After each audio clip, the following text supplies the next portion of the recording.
All right. All right. So, I guess we'll just get into it. Yep. Hey, welcome to episode 33 of We Can't Code, So We Criticize. This is a weekly video game podcast between two friends where we share relatively biased opinions on our favorite games. My name is Ben. I'm Michael, and welcome to the Halloween side of it. Spooky. Mike, you didn't say whoop whoop. What the hell?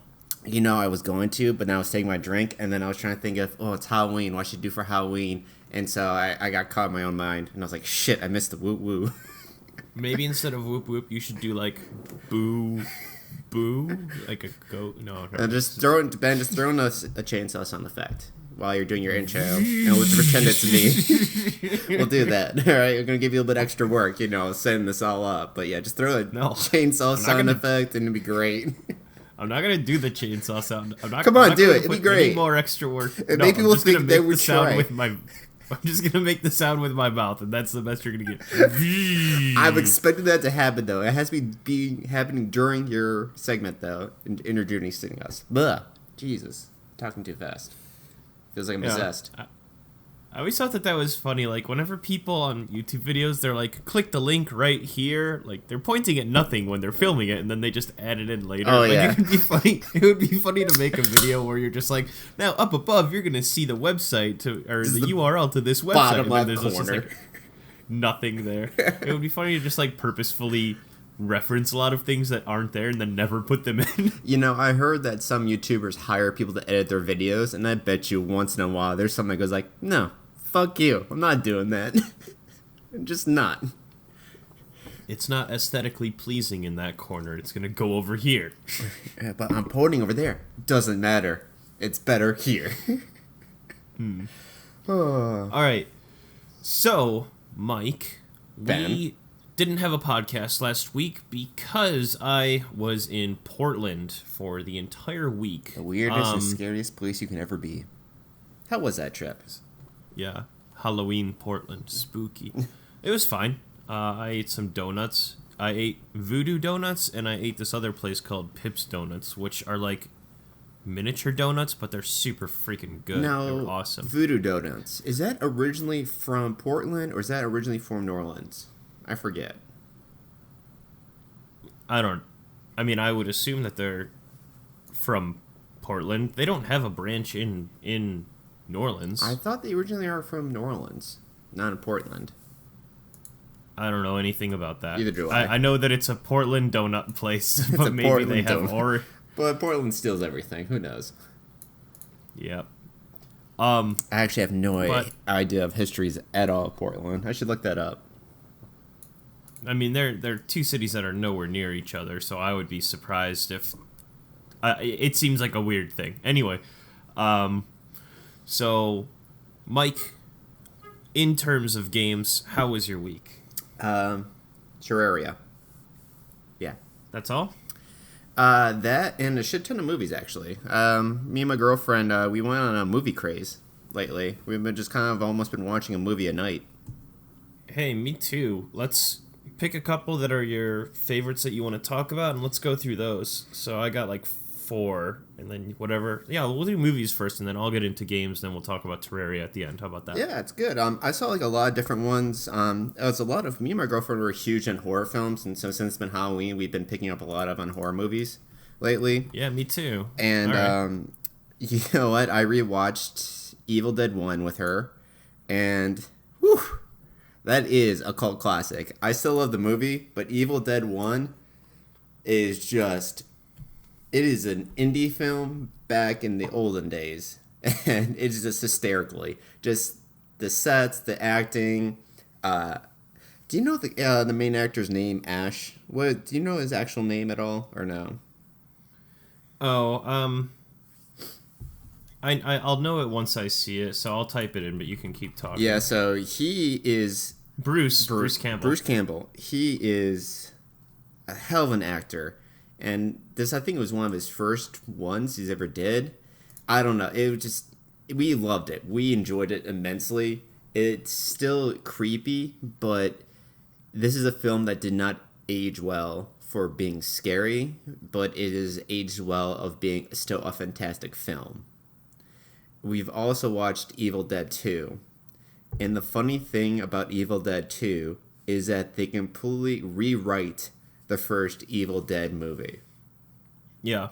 And This was before people were doing remakes all the time. So instead of just saying, like, Evil Dead, 1980 and Evil Dead 1984, just like the year differences that we're doing now, they're just like Evil Dead 2, even though it's a remake of the same movie. it's There's no technically chronological not, order. because it's like it continues what happens at the end of Evil Dead 1, but they go back to show what happened in Evil Dead 1, and they get rid of all the characters, basically, except for Ash and his girlfriend. Because originally in Evil Dead 1, it's a bunch of college kids who go down to this cabin and have a party. But in Evil Dead 2, it says, oh, it was just this dude taking his girlfriend to the cabin, and that was it.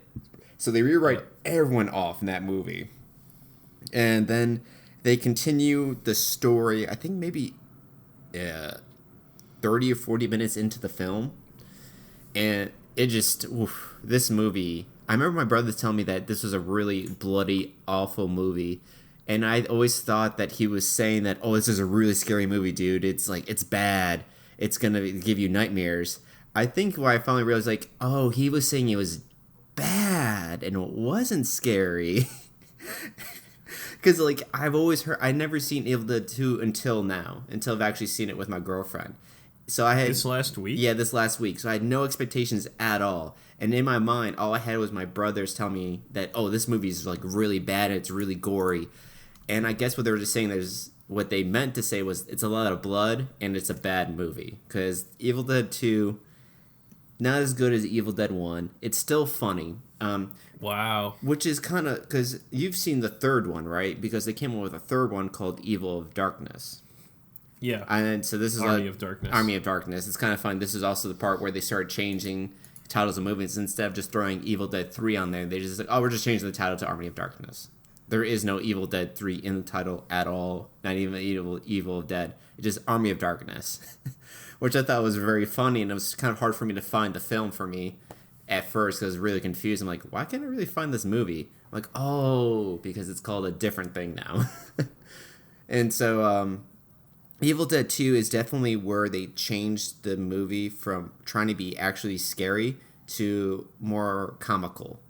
And I always thought that was what happened in the third one, is the third one became a comedy horror. No, it's the second one is where it becomes a comedy horror. And, all right, I have to roll back. All right, Evil Dead 2 wasn't bad. It was bad, but still in a good way. But I think I still like the first one more.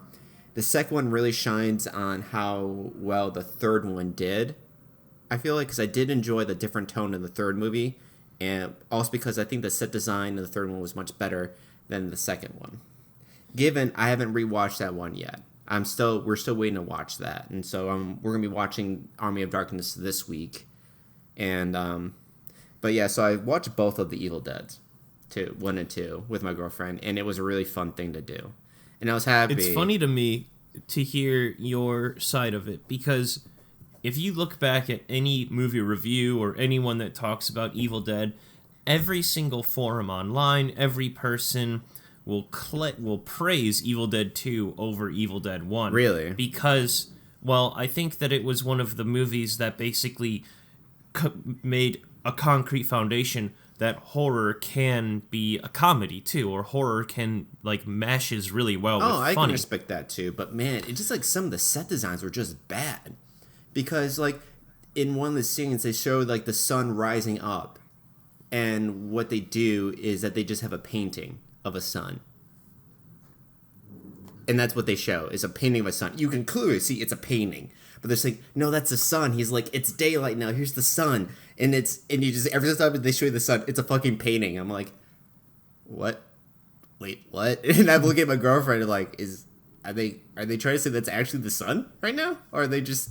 I was so confused, but it made it funny for us. We were laughing a lot at the whole set design and all that stuff, and we sort of paid attention because we were also making some snacks too during the film as we're watching it.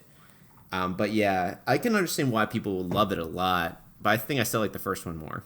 I don't know why. Maybe because I have more connection with the first one since I never saw the second one ever. I skipped the second one and went straight to the third one.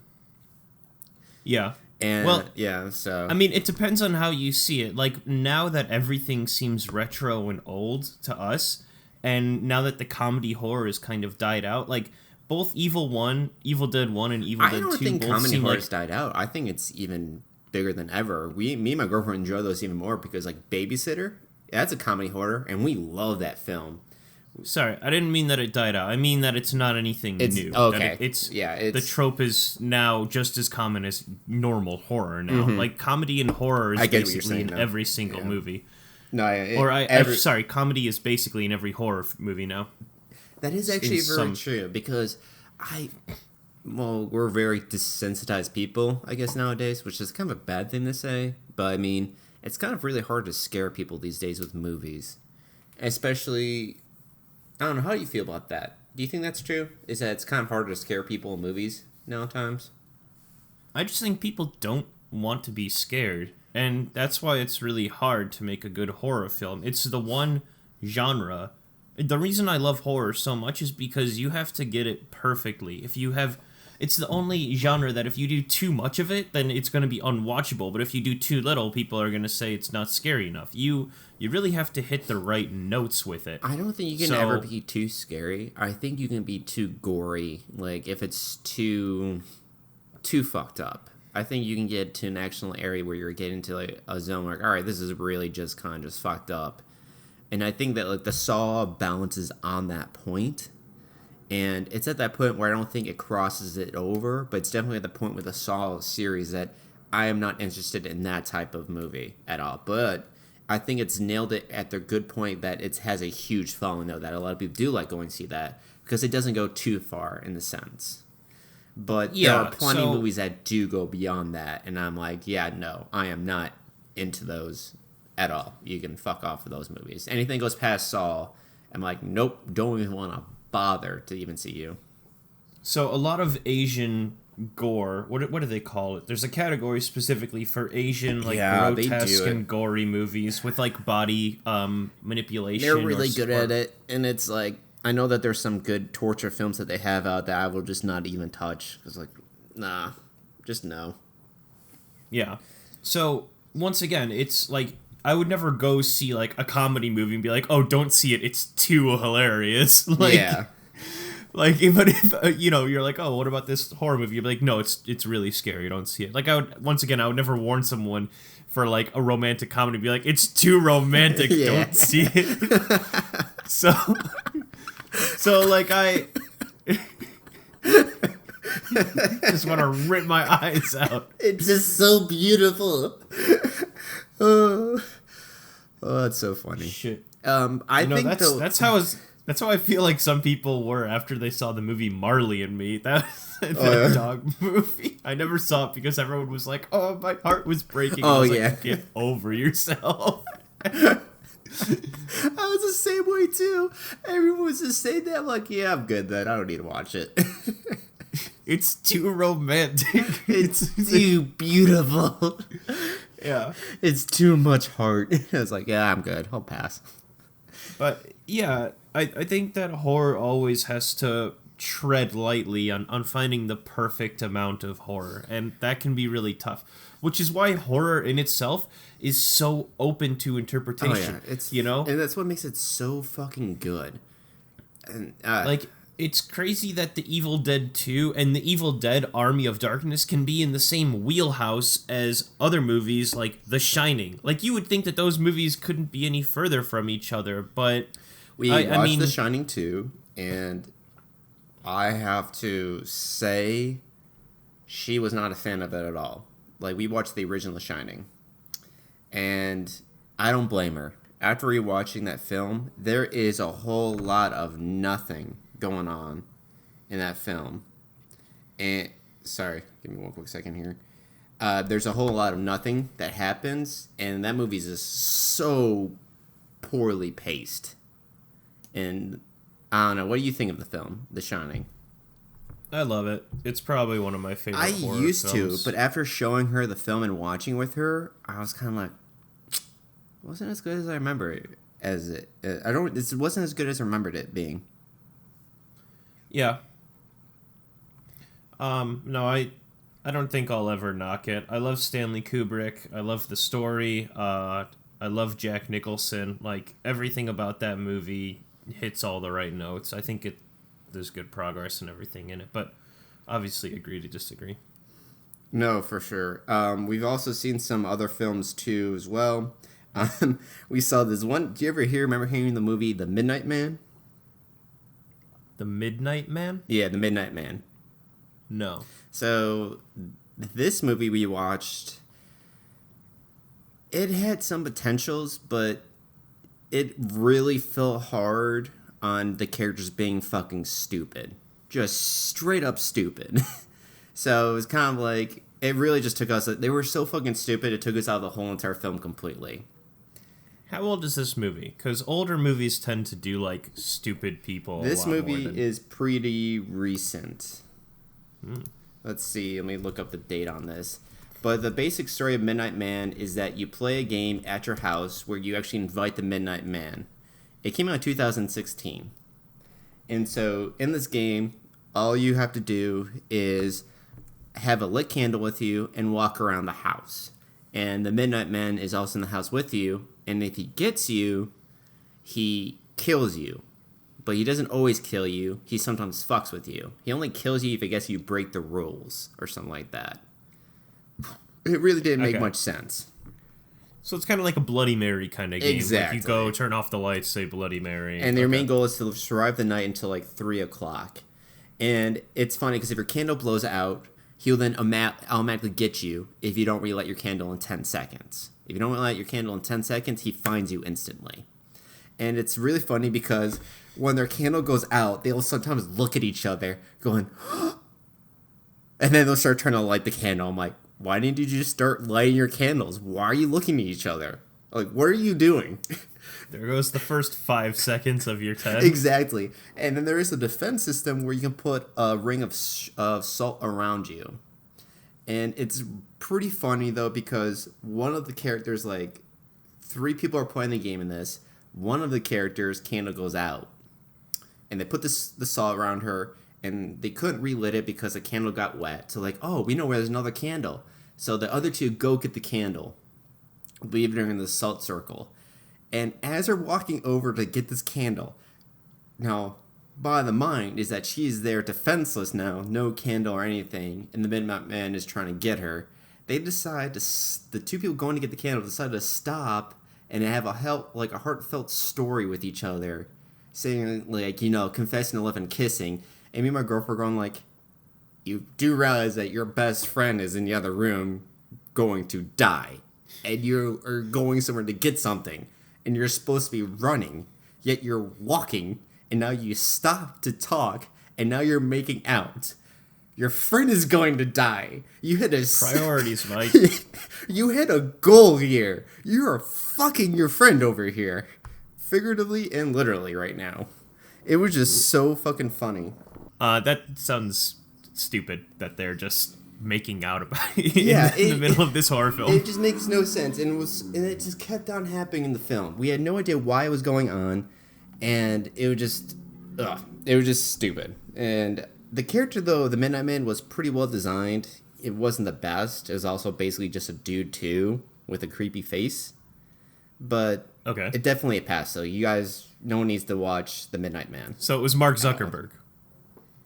It's a dude with a creepy face. Basically, yeah, and then he would use your worst nightmares to fuck with you, and it wasn't that well designed with art.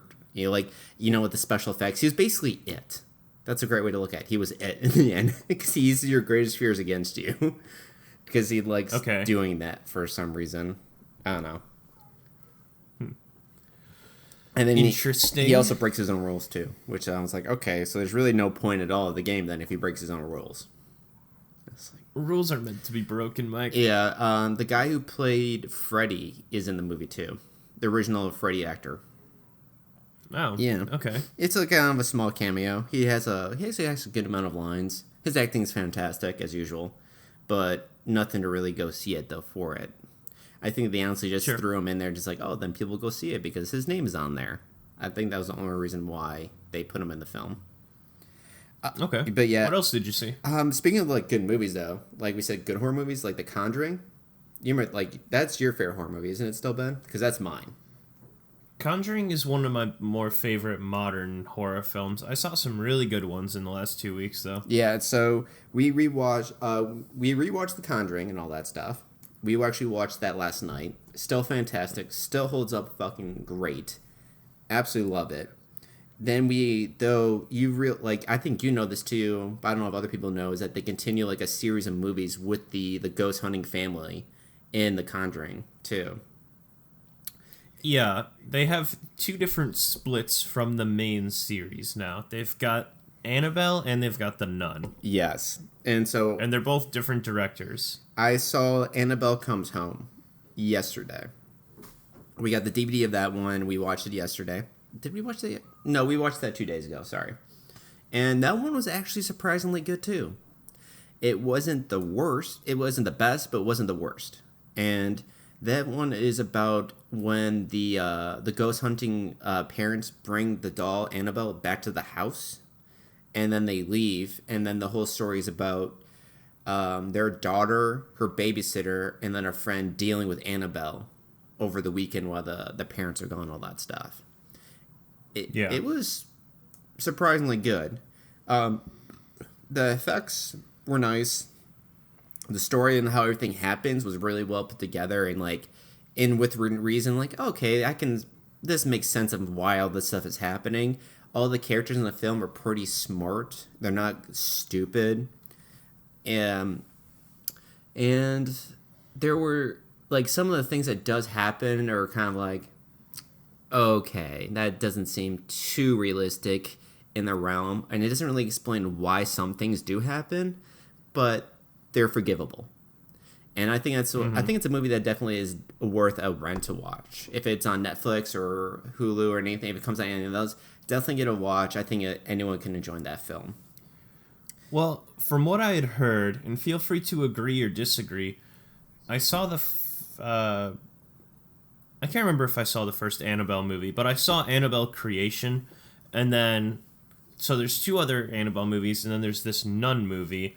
I've heard that with the different directors, they basically took the imagery from The Conjuring, and so the imagery itself is kind of scary, but they really don't have a proper story to follow up with it. So, like, generally the movie is tense, but the more you look into the finer details of the movie, it's like, okay, this is kind of dumb, but yeah, like somewhat forgivable. Like like people were saying, it's basically a 50-50. Like, in terms of horror, yes, it's horrifying. Like, it kind of makes you like stand on the edge of your seat, but in terms of like a movie, not really.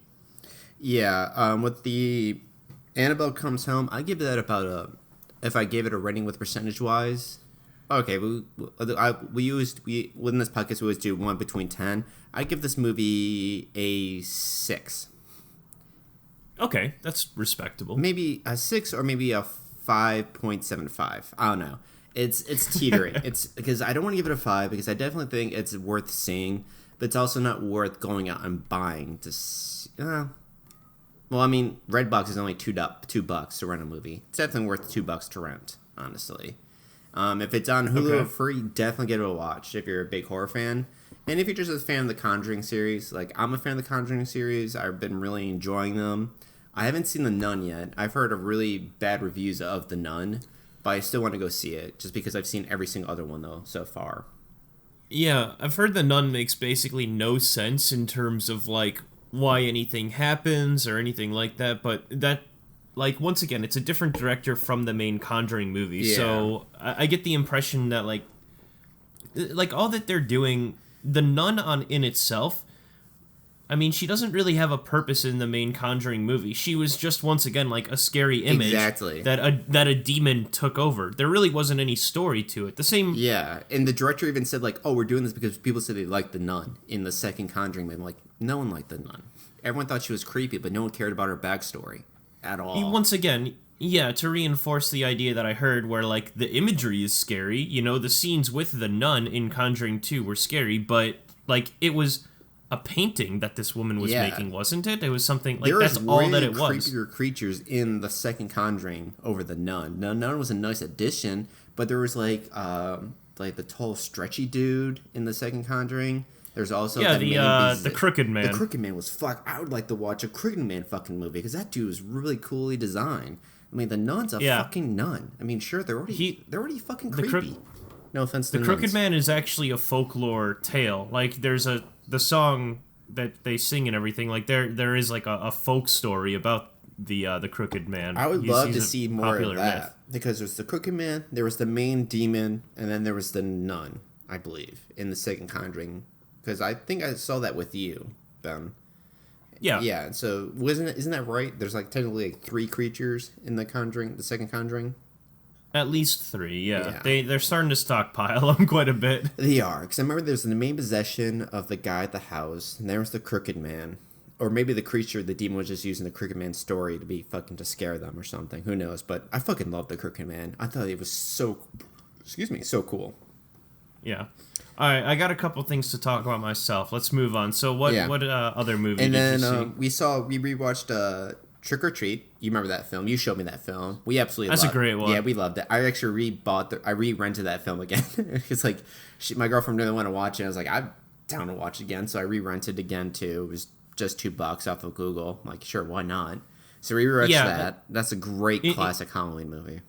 That kind of follows in the same sense of like the imagery is scary, but the story's kind of weak. But it also, like, the story is allowed to be weaker in that because it kind of almost takes on a comedy effect like Evil Dead 2. So it's kind of forgivable. Like, okay, I can tell there's not going to be a huge level of story here. Yeah, they basically just take all like the Halloween tropes you hear about and just make little short stories in it and combine them into one. And it's really good. If you haven't seen it, definitely get a watch. And if you have seen it, it's still fucking great to rewatch again, especially with other people. That's a film that's a must to watch with other people. It's just so much fun. Really, yeah. There's a Trick or Treat 2, I think, and I haven't seen it, but I don't know. I'll have to look it up and see. I'm a little worried to see it, honestly. Yeah, but we'll see. I kind of like seeing bad movies though, because watching bad movies is sometimes a lot of fun. Like The Midnight Man, it was a bad movie. But it is great to make fun of movies while you're watching it. It's like, you get in that mindset like, alright, this is a shit movie, so let's just fucking rip into this movie as we're watching it. Yeah. Just add some more fun. That's the best thing, especially with horror films, too. Yeah, and then just to keep the roller train going then, because there's not much to say about Trick or Treat. It's a great movie, but it's I give it like a 7 out of 10. A must-see, but doesn't bring anything brand new. But good, overall. I did watch. There's one movie we did watch that was not Halloween, and that was Spider-Man: Far From Home. And have you seen this movie, Ben? Yeah. I really don't want to say anything about this movie because it does take a lot of twists and turns, and I feel like even talking about it could give stuff away. Do you want to wait till the end? If you want to actually talk about it, I just think all I want to say about the movie is that it has a really fucking slow pace in the beginning. It's so slow in the beginning, but it picks up. And then when it picks up, it's a really good film. And that's the only thing I can really prefer to say about it. If you want to say more, I can totally talk about more about at the end of the podcast with you. But I don't really have much to say about it. I thought all around it was a good film, so we don't have to make any extra space for it. My only complaint about it is that it is one of the that's because I like the movie, but to rewatch it, it's kind of brutal because that beginning pace is so bad. It is so slow in the beginning, and that was my only. That's my only complaint. Besides that, I give that one a 7 out of 10 too. Must see. Great. Maybe 7.5. Yeah, 7.5. But yeah, good movie. Enjoyed it. Definitely don't look anything up about it. I think it does a great job. Even though the beginning is slow, I think it does a great job of telling a story with this one. And I think it's great coming in blind. But yeah, so that's what I've been doing so far. Ben, what are the films have you been watching? I'm very interested. Yeah, I've seen a couple. I was watching my brother's dogs in Portland for a week when he was on vacation, so it just left me with a ton of free time. Ugh, scary. Okay, so before we move on, I have to say I heard of a Trick or Treat 2 movie that was coming out when Mike mentioned it. When Mike mentioned the first one, I just said that there's a Trick or Treat 2. That was a lie. So I'm looking at it, and it's actually, I guess, going through what would you call it? Production hell, where it was announced 4 years ago, but still there's like no move towards making. I remember looking come about that up together a or long something, time I ago don't know. too. I remember hearing the same thing too. It's like, yeah, there is not like when did that happen? When you see that, I was like, no way, that can't be happening because I've been following that for a while now, and just heard that it just got I'm fucked over. Yeah, I'm looking online about, is Trick or Treat 2 finally happening soon? An article written in Yeah. 2017, like, and then here's like, Movie Web, Trick or Treat 2 listed to come out, 2020 or something. So I don't fucking know. But anyway, it seems like it's not actually available. Anyway, So those movies, what have you been watching, Ben? so first off, we'll start with a non-horror film, non-horror, which was only one, and then I'll get to my horror film. So the thing that I've been watching that was non-horror was called The Good Place, and it's a show with, who's the actress? Is it Kirsten Bell or Kristen Bell? Let me check really quickly just to make sure I'm not messing myself up. Yeah, Kristen Bell, she was Sarah Marshall in Forgetting Sarah Marshall, and basically, I could go on about this show, but I really didn't think it was that great. The first season was awesome, and then it just downfalls hard. There's 3 seasons. There's going to be a 4th one coming out. Well, there's a 4th one right now, and then that's going to be the end of the show. But basically, the plot is she wakes up dead, and she's in the good place, and so she basically it's like your life in the afterlife and going from there. There's a good place, there's a bad place, and then there's drama and stuff. So the first season is actually pretty darn good, but the second season, the first 3 episodes are good, and then it's just like bam, you hit a wall. It just sucks. Just like the plot, did they switch like the overall plot to something else? It goes from small scale to extremely large scale, and it's like it's all over the freaking place. Every episode, it's like they could have made into like a 2-hour movie. It feels like to me. So they just try to fit so much in every episode in the second season. Anyway, I don't want to spend a lot of time talking about it. I would give that a 5 out of 10. I think it was so-so. If you just watch the first season, I'd say it's pretty darn good, but the rest of it kind of falls. Next one I saw was Child's Play remake, the Chucky movie. So that came out this year, a couple months ago. How was that? Have you seen it, Mike? No, my girlfriend, she's really creeped out about Chucky. She's not a fan of it at all, so I haven't seen any of them yet. I've been wanting to watch them, but I just haven't had the time to, because she really is not a fan of Chucky at all. I'm not sure if because she just doesn't like it, or she's just too scared of it. So I haven't figured out what the reason is for that.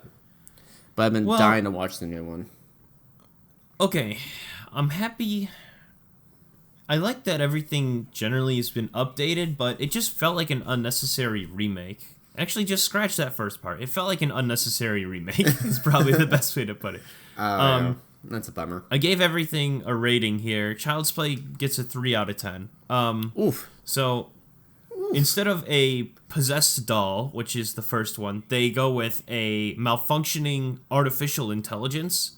So boring. Like, basically the first scene, and honestly they could have written this in the 80s. Like, people have a better understanding of technology than this now. But in the first scene, it shows like some guy in Vietnam who's like writing the code for Chucky as they're making the dolls, and his boss like yells at him like blah, blah, blah, blah, blah, blah. And you see the guy like an angry look on his face, and then he types on his computer, and then it's like, violence unlocked, and like all this other stuff unlocked, lethal threat unlocked, and all this stuff. And it's like, come on, that's not how technology works. Oh my god, how would they think that'd be better than... Honestly, it's more believable that it got possessed by an evil spirit than that actually fucking working. Well, yeah, so as I've been watching these movies, I write little pre-reviews to say on our podcast. And so what I was going to say is that it's really weird that this more realistic approach didn't work as well as a 40-year-old story about a guy possessing a doll figure. Yeah. Like, the thing is that in general, artificial intelligence I don't think makes too scary of a movie. I think that the killer needs to have emotion and needs to have a drive. But if it's just a literal killing machine, well then like It's not really creepy. that's like Terminator. It's Yeah. more action than horror, you know? Blow off its legs and can't do anything. You know, like blow off a demon's legs, like, oh, it can probably reattach it. There's more mystery to a fucking demon doll than a robotic AI that went a little crazy. But horror is all about play of emotions, you know. It's the teenagers having sex in the woods, and then the sex obsessed killer who, you know, is starting to kill like the teenage girls now and stuff because of it. Like it's horror is very much an emotional kind of genre, and you can't just have a nonsensical killer, you know, out and about. So Yeah. Child's Play gets a 3 out of 10. It's such a shame. I don't know why the fuck they would do that. Yeah. And also in the first Child's Play movie, like when it says that his body slowly starts to become the doll, and like when you start to see the doll like bleed when he takes damage in the first movie, it's like, oh, it's so creepy. It's such Yeah. a cool idea. And like when his arm gets like blown off, you see like guts and bones and stuff inside this plastic doll. Like that's such a cool idea. And this movie in comparison just sucks. Okay, after that, then I went and I saw what's the movie called? Halloween. So the original Halloween with Michael Myers. Oh. I don't know if you've ever seen that one. It's a pretty old one. I believe I have, yes. I have seen the original Halloween. But we're not talking about... So we're talking about the first one, right? Not the remakes. Yeah. Sorry, because, like, the Halloween series keeps on reusing the same title, all that stuff. But no, yes, I Yeah. did watch the original a long time ago. Yeah. Given so, it was a long time ago. But yeah, I do remember watching it.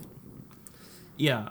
I would consider this one of the 3 main slasher films. So there's Yeah. Friday the 13th with Jason. There's Nightmare on Elm Street with Freddy. Yep. And then there's Halloween with Michael Myers. There's, you know, I guess you could say Scream is part of the slashers, but that one came like 10 years later. Yeah. But I feel like that's more Anyway, like an so- homage to the original 3. yeah, like it definitely wasn't like an origin slasher, as Halloween definitely feels like it started out. I was this- always a big trend. I always thought that Halloween was kind of just. I wasn't really a fan of Michael Myers because his abilities made no sense to me. Like, I understood Freddy and I understood Jason, but Michael Myers is kind of like. They were just all over the place with him, so I was never really scared of him because I was more confused. I'm like, what am I actually supposed to be afraid of here? Like, is he really strong? Is he a ghost? Is he this? Is he that? Like, what the fuck is Michael Myers? And so I was just like, I was so confused in his character and his background. I was like, I don't know what to be fucking scared of. Yeah, it's tough because this movie is old. Where it's hard watching it now because you look at it and you're like, you know, typical horror trope. But these movies could very well have been the ones that created that trope. In which case, they should be praised.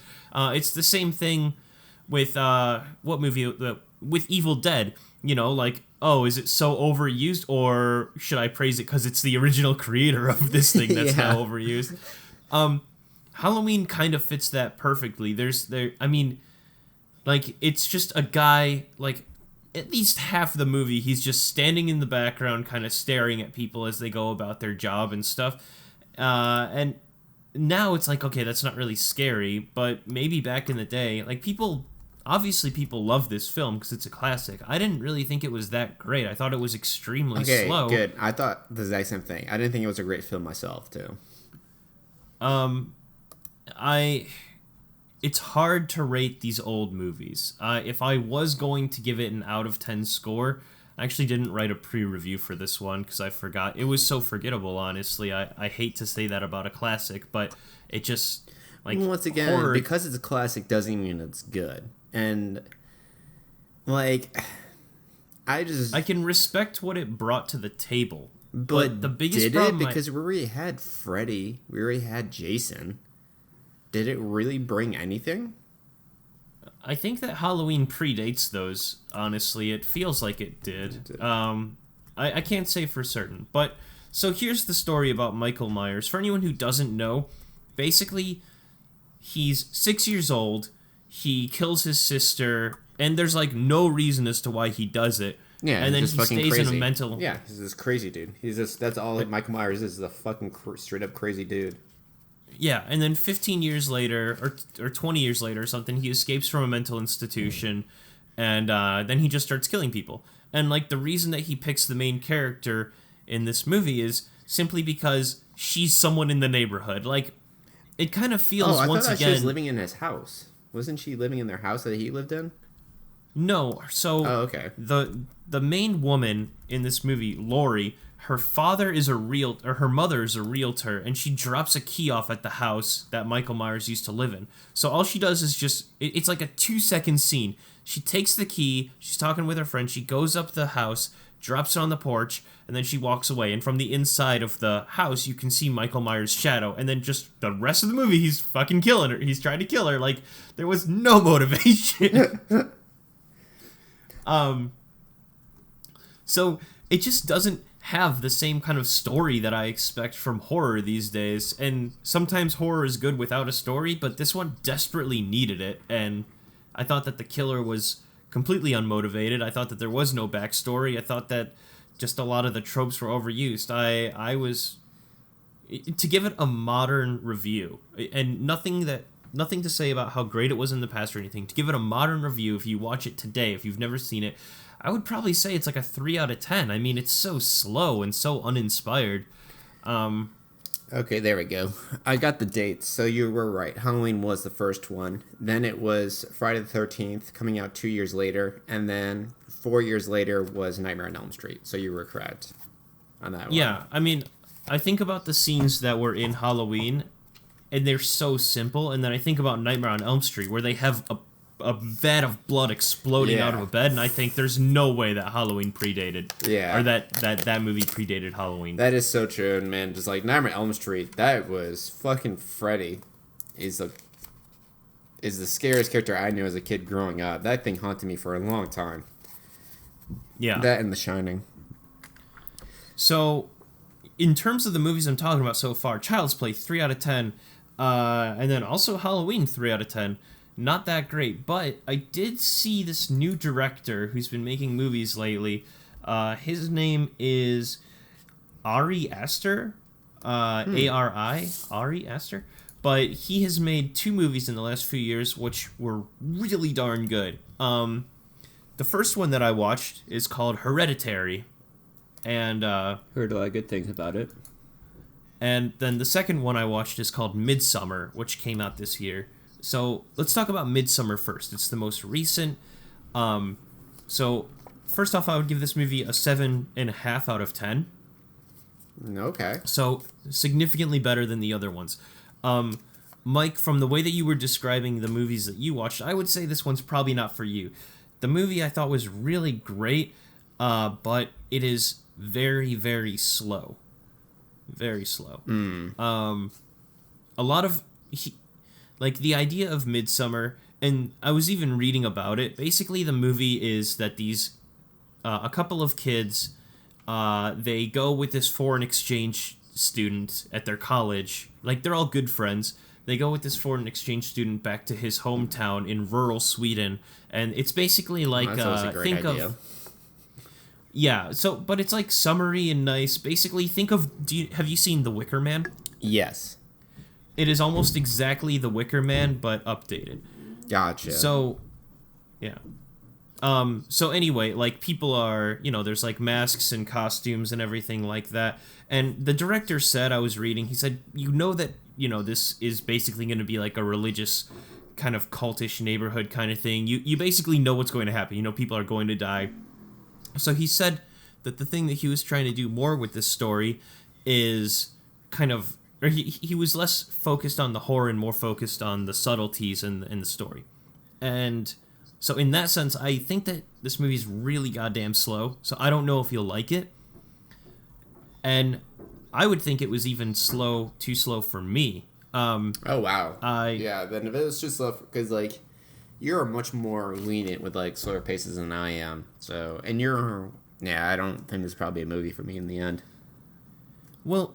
It's not specifically a bad thing that it's slow, it's just, like, it's almost getting to the point of, like, is it even a horror film?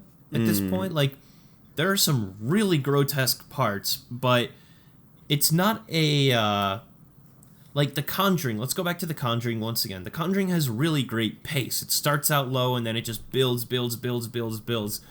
Midsummer is kind of like a roller coaster. It goes like 0 miles per hour, then like 60 miles per hour right away, and then drops down to 0, and then 60 miles per hour for like brief moments, and it just doesn't have. It doesn't like. It has a good ending. Both of his movies, they just don't have good pace. They both have good endings, but yeah, I mean, I think that they're just slower. Now, for the do they most have part. good endings because you're just happy that it's over? What was that? Now, is it just a good ending because you're just happy that it's over, though? No. So they both have like strong endings, but it doesn't feel like there's a good build up to that ending. Then the other, so Midsummer's about this Swedish town, this like Swedish cultish kind of family or village or group, I guess, whatever. The next movie, Hereditary, is interesting. So to even describe, to give more than, two sentences about the description would be too much, but basically to give it a really short description is, as the title suggests, Hereditary. It has to do with a family, and there's a death in the family, and then after the death, some weird things start to happen. Gotcha. So that's all I'm going to say. Anything more would suggest too much about the movie. But once again, it's very slow, and for the first half of the movie, it's very slow. But I would rate Hereditary an 8 out of 10, and Midsummer a 7.5 out of 10. So Hereditary I thought was better, because the first half of Midsummer and the first half of Hereditary are pretty damn slow, but Hereditary actually ramps up quite a bit in the second half. Okay. So it feels like there's a bit more progression. Those penultimate scenes kind of reinforce the ending a lot more. In comparison, Midsummer is kind of up and down, and it has strong points and then very slow points, and it just kind of like, the ending just kind of happens, I think. Yeah. Yeah, they're both long films. Hereditary is apparently 2 hours and 7 minutes, while the Midsummer is 2 hours and 18 minutes. Yep, Midsummer's quite a movie. It's very long. Okay, so that's all that I saw. The Good Place, Child's Play, Halloween, Midsummer, Hereditary. A lot of shit. Wait. But a lot of good stuff too. Oh, I thought also. I remember you telling me you were going to be going to go see the Joker film, so you didn't end up seeing that movie. Oh damn! I did see the Joker. I guess it's very. It was great. You forgot you watched it. Joker might be my favorite movie I've seen this year. Oh, okay, I haven't seen that one yet, so I've been dying to want to see it. It's super good. That's all I'm gonna say. Anyone who knows the title knows exactly what the movie's about. It's way more psychological than people expect, though. I'm just gonna put it that way. Gotcha. Okay. So it's not like a traditional superhero movie. And I thought that was the best thing that they could have done. Nice. I'm pretty excited to see it then, even more so. All right, Mike, if you've only played Terraria, then let's start with Terraria, and then I've got a couple things I'll brief over after that, but let's talk about fucking Terraria, Mike. Yeah, that game has taken up a lot of my time. It is... It just, like I said before, it just has a great progression system. It's fun to... It's a very soothing game to put up and play, and it's easy to put down as well. And out of 10, Mike, what would you say? Out of 10, I'd probably give Terraria, honestly, an 8 now. Okay. Yeah, I'll give it a solid 8. Yeah, minus I was going to say an 8.5. Yeah, minus a point just for guidance is very poor in where you need to get going. But once you figure that out, it's fantastically fun.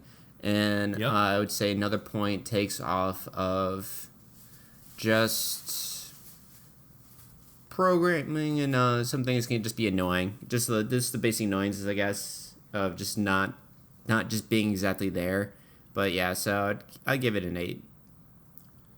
Yeah, no, I'm entirely with you with the, as I said, once again, I have some notes written down, and the first thing I have listed on there in big caps is encyclopedia. Basically, I wish that they had an encyclopedia in your inventory that you could reference everything that could be crafted. Like, Yeah. Minecraft added this, and I hate so much jumping out of the game into Google, typing in shit. Like, just have a fucking encyclopedia. You really need two monitors for this game. One for the game and one for Wikipedia. I need to know how to craft things. I need someone to explain where certain biomes are, where certain bosses are. I need to know the progression, because there is a progression. You can't just beat the final boss. Lately it's been like you've been progressing through looking through like weaponry, and I've been progressing trying to figure out like what's the stage of the bosses we need to fight. It's like we gotta split the duties on that. And then but we did get into hard mode, which is nice. And that is interesting. It's good. I think that it adds a lot more to the table. But from what I'm seeing about the game is, I forget what we beat before the Wall of Flesh, but there's that guy, then there's the Wall of Flesh, then we have to kill these 3 monsters, like mechanical monsters, which we're doing right now. Yeah. Then we have to fight Plantera, this plant. Then we have to fight this temple god. Then after that, then we have to fight, I think, the guy called the Space Lord or something. Like, there is nothing that would ever tell you that you have to do this unless you just fucking look it up. So it's really goddamn dumb in that sense, but otherwise it's great. It literally just throws you in the middle of nowhere, and the guy's like, oh, go fight stronger monsters. I'm like, fuck you. Just fuck you. And telling me just to do that. Give me some guidance here, dude. You are my guide. It's fun too because you don't realize that you need to take, like, to fight the Wall of Flesh, which puts you in hard mode, is that you have to go down all the way to hell and throw a voodoo version of the guide guy into the fire pit to fight the Wall of Flesh monster. It's like, it doesn't tell you anything about that at all, how to do that.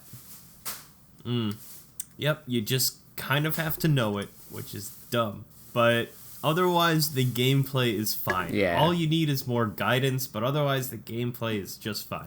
It is fun.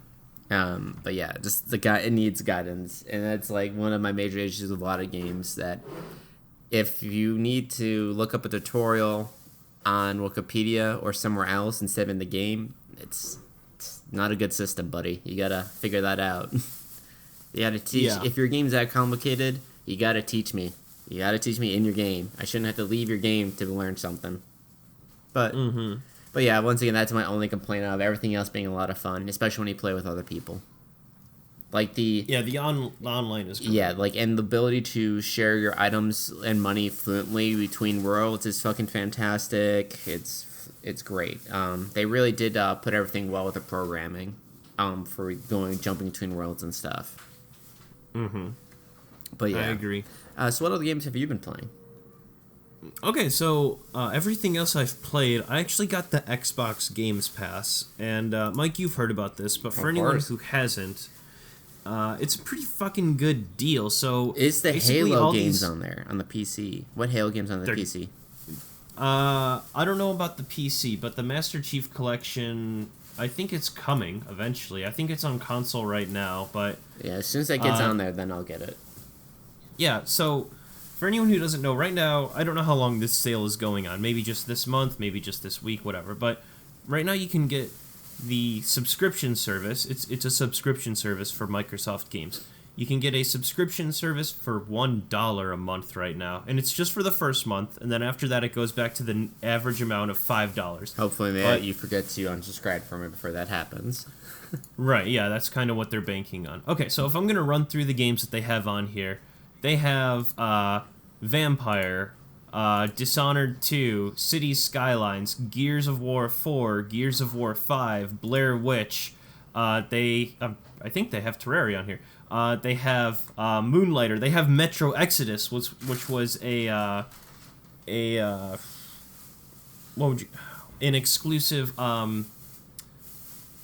Epic Game Store game. Like, I was waiting to play that on Steam, and now for $1, I'm installing it right now. I can play that on here. They have Blair Witch, which, they have Dead Rising 4. What else? Guacamelee, whatever. They've got a ton of stuff. They got Age of Empires Definitive Edition, and it's all just all those are $5 top tier a month. games too. Those are all top tier games. So all of those are like $60 games too. So think about that. For $1, you have all those games, each of them being $60 games. Yeah, and like, once again, we're not officially sponsored by anything. I'm just saying this because I am overwhelmingly impressed by this service. But to run through the games that I've been playing, first, I've been playing this game called Wargroove. So this is basically, I mean, if I'm not lying, this game is basically Advance Wars.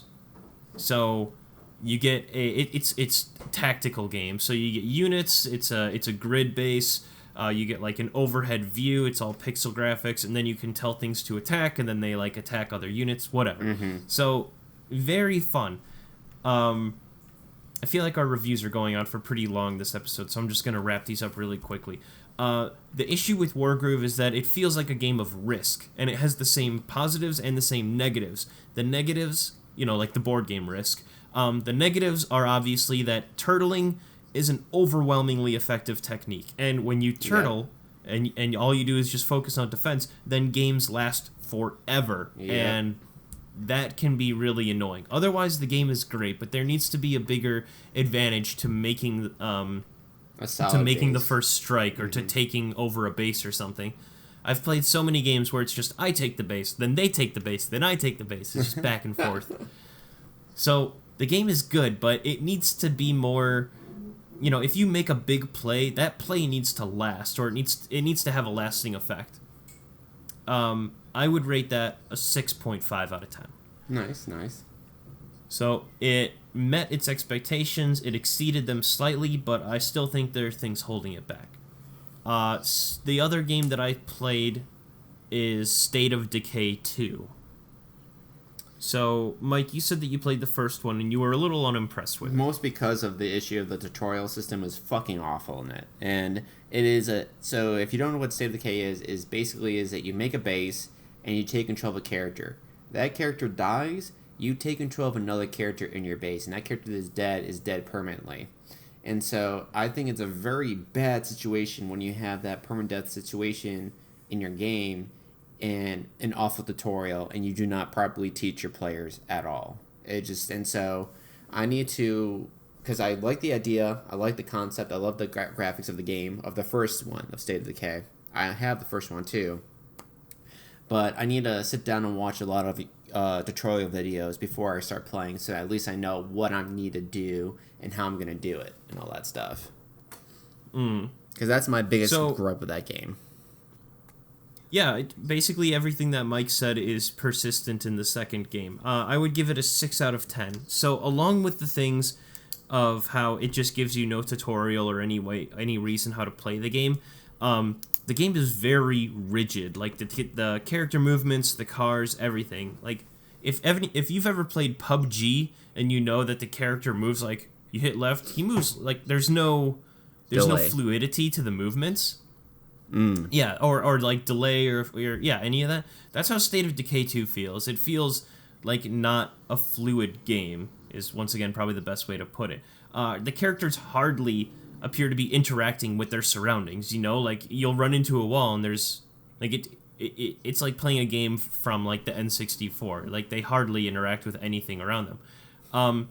The other thing is the multiplayer is completely unplayable. You can never connect, and when you do, it's always dropping constantly. Ugh, that's just awful. I mean, that's like I don't know how that can happen because they're sponsored by Xbox, so they should have a solid. I mean, they're sponsored by Microsoft, so they should have a solid connection. There should not be any issues like that happening. I don't know, but State of Decay 1, I don't know if it had that same feature as well, but supposedly no, it didn't. It's it was just single player. Okay, well, it's just something that people have always that has never been fixed with this game. People have, I guess, from what I've heard, is that they keep saying they're going to work on it and they never do. Or at least it never gets any better. I don't know what the fuck they're doing. I mean, that like this company's only made this one game, so I mean, I don't know what else they'd be doing. It's just weird. Yeah, so mechanically, the game feels very rigid. In terms of multiplayer, it's basically unplayable. The one thing that I do like is the actual gameplay itself, but the problem that I have with the gameplay is that the goal is to expand your base, but it's really fucking hard to expand because every day that happens in-game, you use materials, and like Mike said, people can die. Basically, you can lose progress if you're trying to build up a colony, and I don't think games should ever allow you to lose progress, so I really hate that. Well, I think if you fuck up massively, like if you don't defend your base correctly in certain things, I mean, you have to lose something in the end.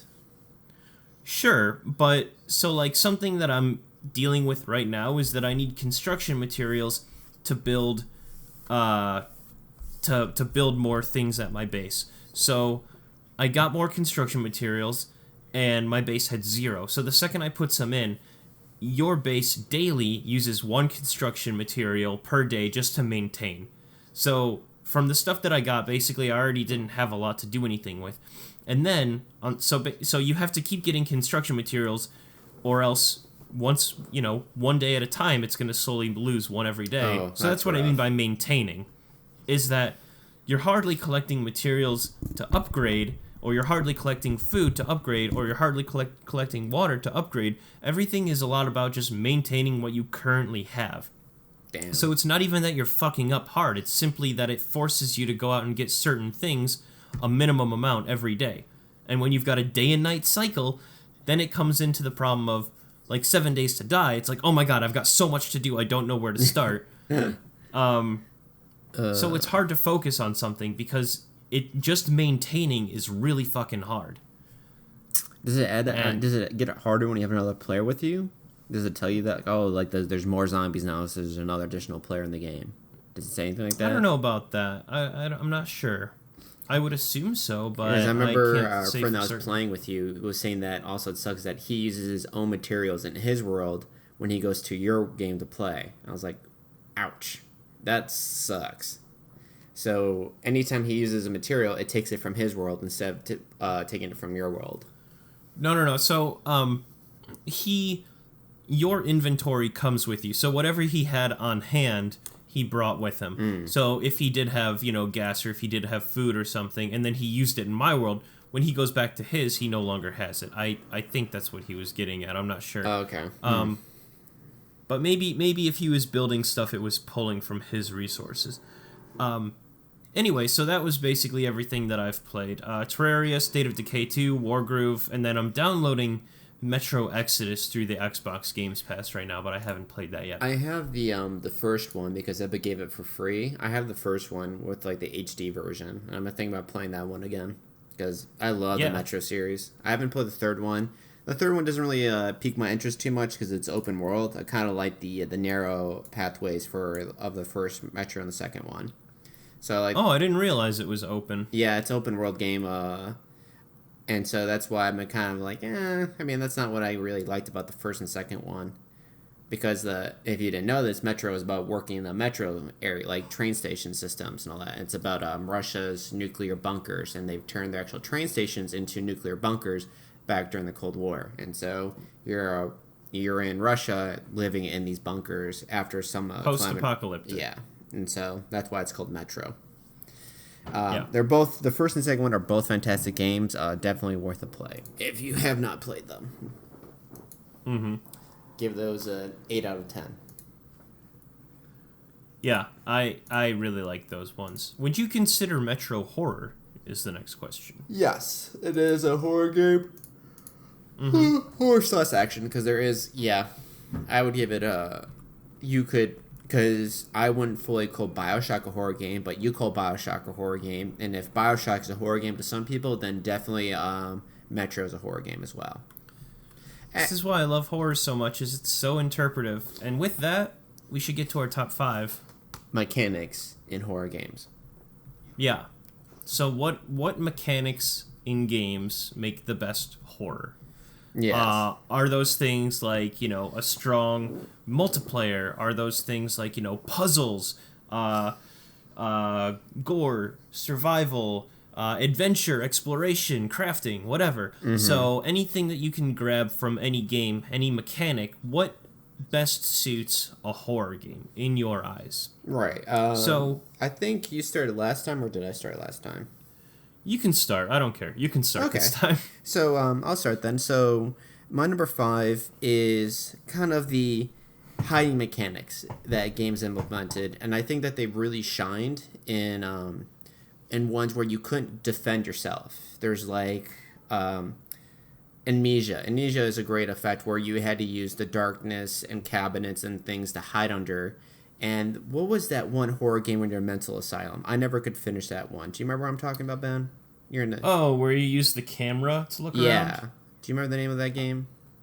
I don't. So I could look it up really quickly. yeah, so like those are some great examples of using the system, especially as it if you didn't want players the ability to defend themselves, which I'm not an entire fan of, but it does add a huge sense of fear in a game.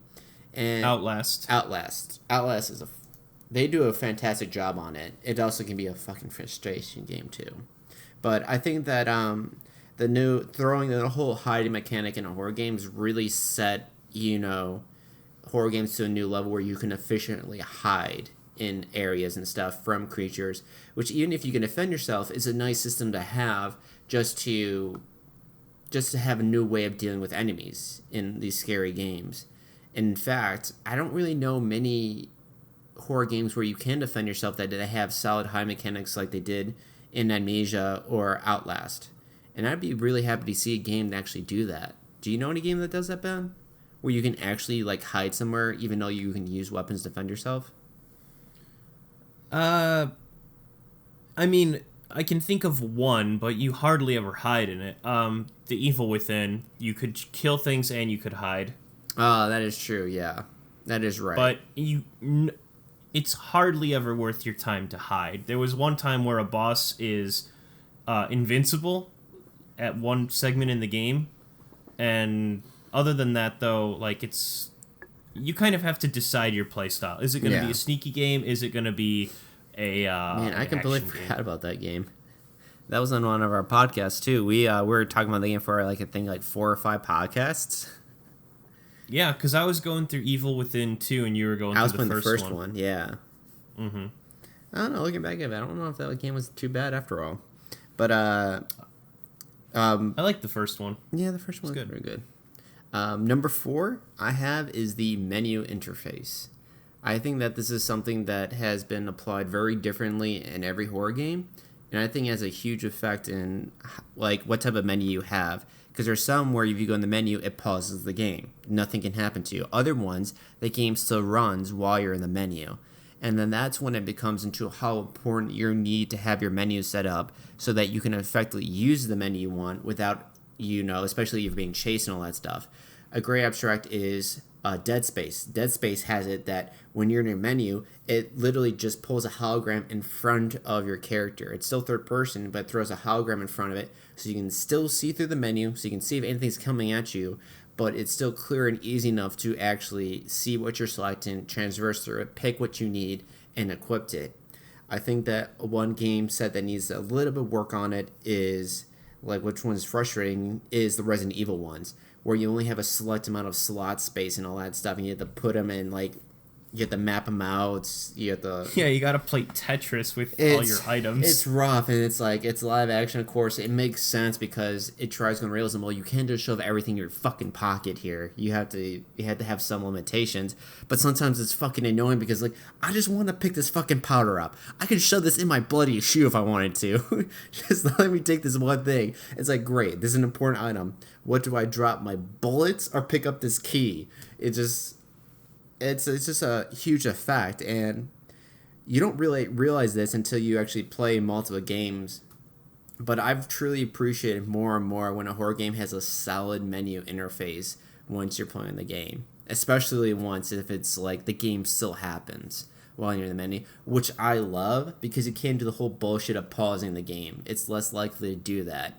And I kind of like that when you can't have that ability to do that. I mean, sure, you could just press start, but, you can't just like, in Skyrim, you're fighting a dragon. Oh, let me just go in my menu and eat 1,000 apples and pears and a bunch of other shit.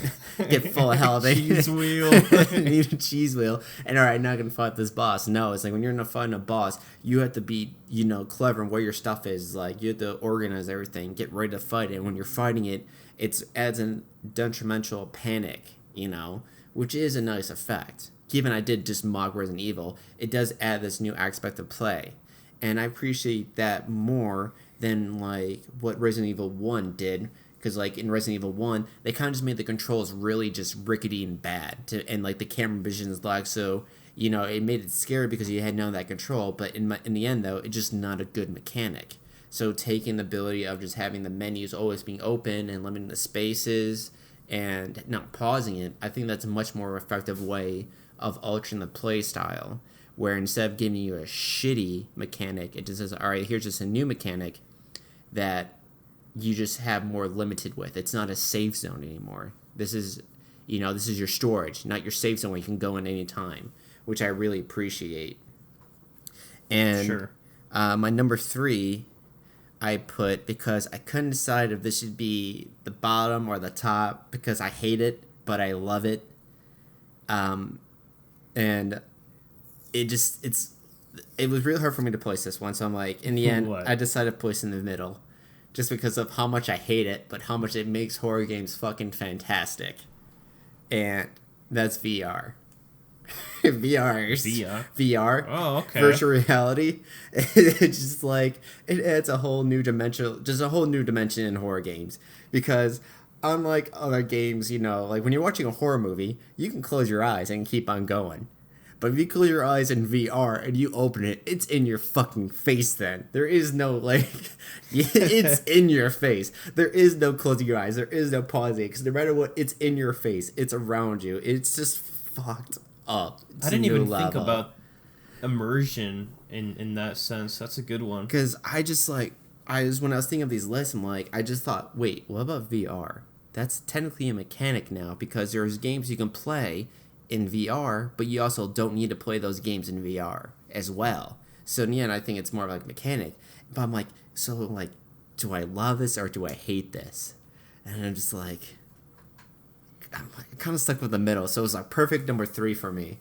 Because it just, if you ever played a horror game in VR, I don't know if you should or you shouldn't.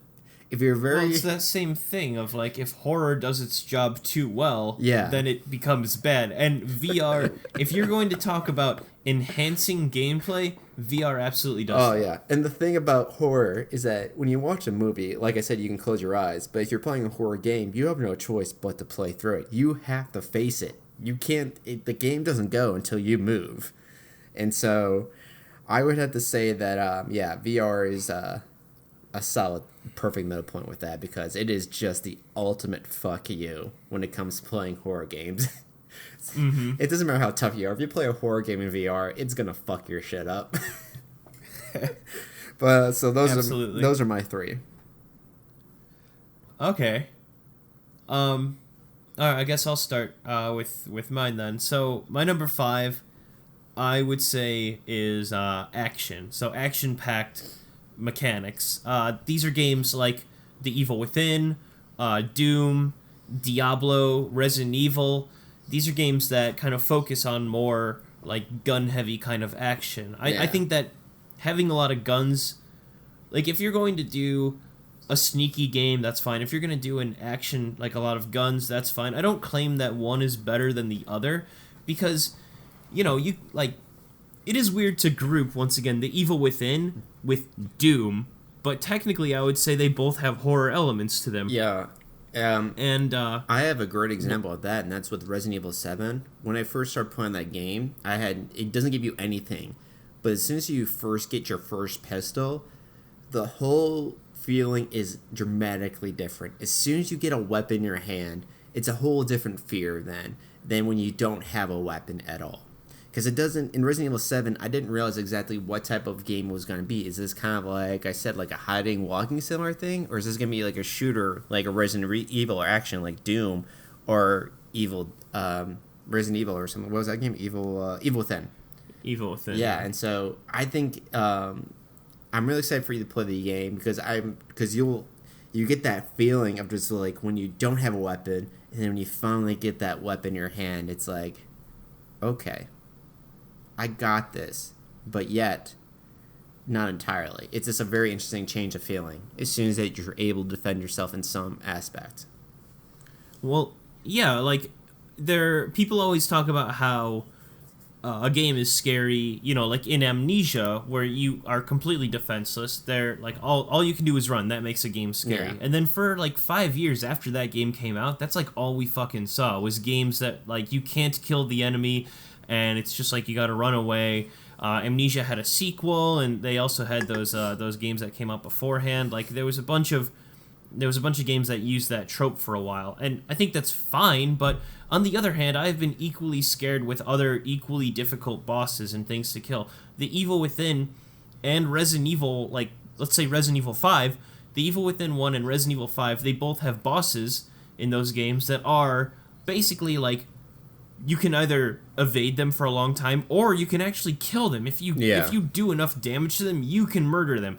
And each one is equally terrifying, because basically if you are going to do one or the other, you have to commit. You can't just use like half of your ammo and then decide you're going to save it. You either use all of your ammo or none of it. Yep. So if you decide to go passive, that means only unless the guy is about to rip you in half with a chainsaw do you ever shoot him in the head or, like, you know, try to stumble him.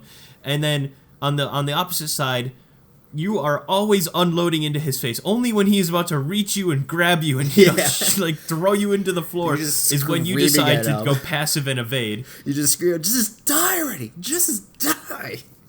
Yeah, and I have had equal moments of intensity between games like Amnesia and, you know, like I said, Evil Within 1 and Resident Evil 5. Like after you're done with those fights, it's like, fuck, what am I going to do now?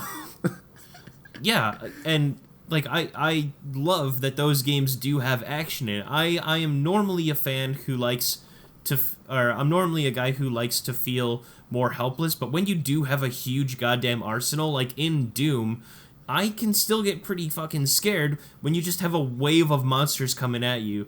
And, you know, Resident Evil, you have like hundreds of bullets in your SMG usually, and I still get fucking scared when there's something running at you and you're just like, you know? Yeah. Like, I think that action-packed games in the horror genre, people say that they're not as scary, but I still think that they have a true value to them. I think that they still have merit to them, that they shouldn't be tossed aside completely. Mm-hmm. I can still be unloading into a monster and be scared out of my mind. Just because I can defend myself a little bit doesn't mean that I feel like I'm not scared at all. Exactly. No. And like Dead Space is a great example of that, because that game is still scary to me, but you get fucking arsenals of fucking weapons in that game. You get even superpowers too, technically. Yeah. So that's my number 5, is I think action-packed games go very well with horror. And we have seen that in games, in movies, books, everything. I mean, it's a...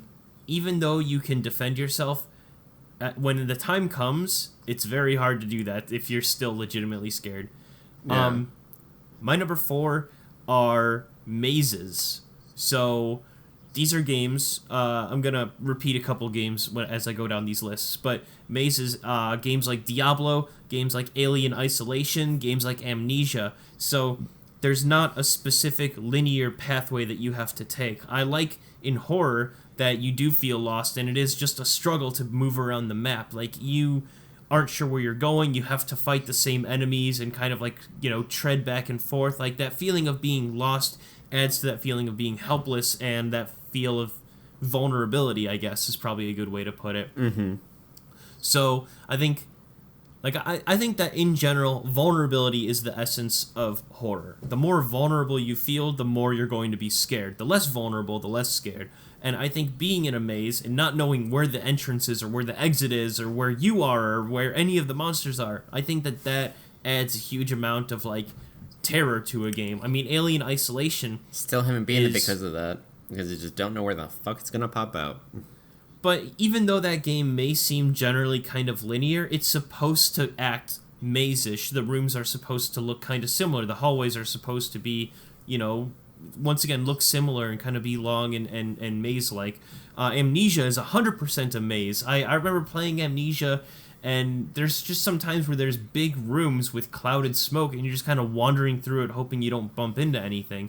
So I think that a maze can be extremely traumatic and vulnerable and very good for horror. I love that maze mechanics work well with horror, and I love when people add them on there. So number 5 is action-packed games. Number 4 is maze. And then number 3, I was going to put this one as my number 1, but I decided against it. My number 3 is a story, or a story-driven game. So, what games of horror have great stories? These are games like Silent Hill. Specifically, the one that I've played is Silent Hill 2. Amnesia has a pretty good story. I liked Amnesia's story quite a bit. Then Alan Wake, if anyone remembers that one. That That's was a really fun great game. I don't know if I don't remember much of the story, but well, he was a writer, and then yeah. in his no, story, I just don't remember the overall. I knew the basic of it. I enjoyed it though. I enjoyed it a lot, and I was pretty excited for the second one. I don't know if I played the second one, but I destroyed the first one, guaranteed. I played that one a lot.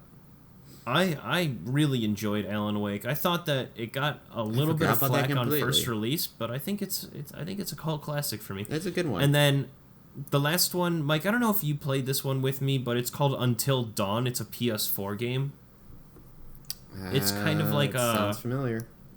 It's like a Telltale game where it's more of a story, and then you can decide to do this or that or whatever. Let's see. No, I didn't play this one with you.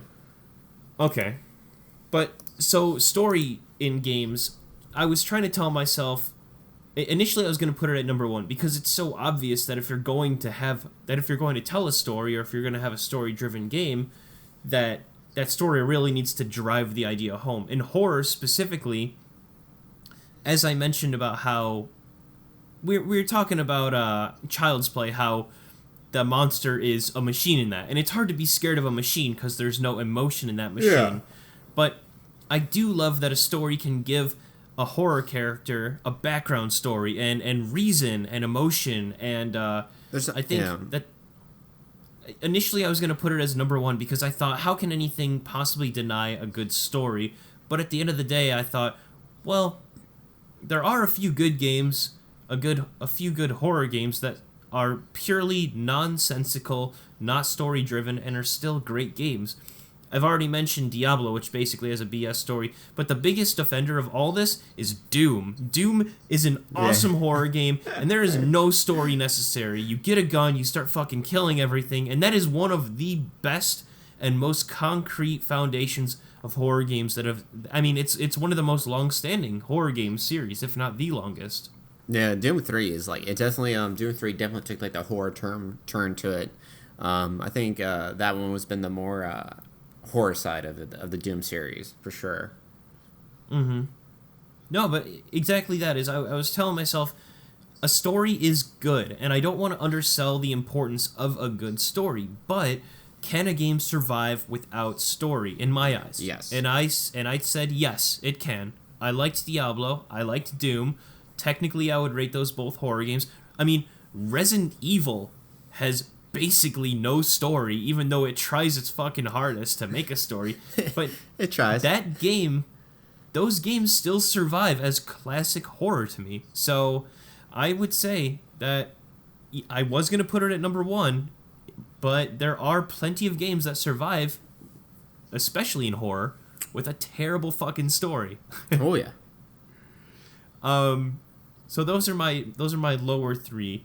Action-packed games that incorporate a maze, and story-driven games. Mike, what is your number 2? My number 2 is resource management.